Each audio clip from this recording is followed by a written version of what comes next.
טוב, שלום לכולם. אם אתם רוצים בית בלי זבובים, אז זה החומר בשבילכם. באמת מניסיון בית בלי זבובים. אני עכשיו אראה לכם גם איפה שמים אותו, איפה מרססים, והניסיון שלי איפה הכי נכון. טוב, אז קודם כל יש פה נצרה. את הנצרה אנחנו מסובבים שתהיה על און, ומנערים אותו טוב. מנערים. אחרי זה אנחנו הולכים לויטרינה, אחרי זה גם לכל החלונות.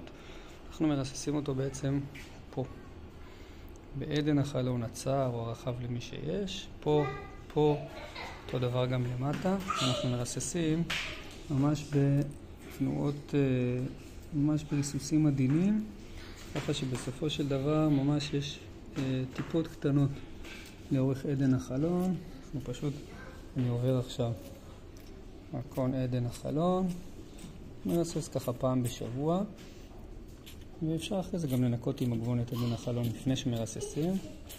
אתם רואים, אני מרסס פה, ובצורה כזאת אין זבובים בבית.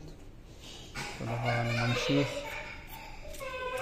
וכל הבית מרססים בכמה דקות, אין זבובים בבית. למה לא לרסס על החלון? כי אם נרסס על החלון זה מאוד ילכלך את החלון.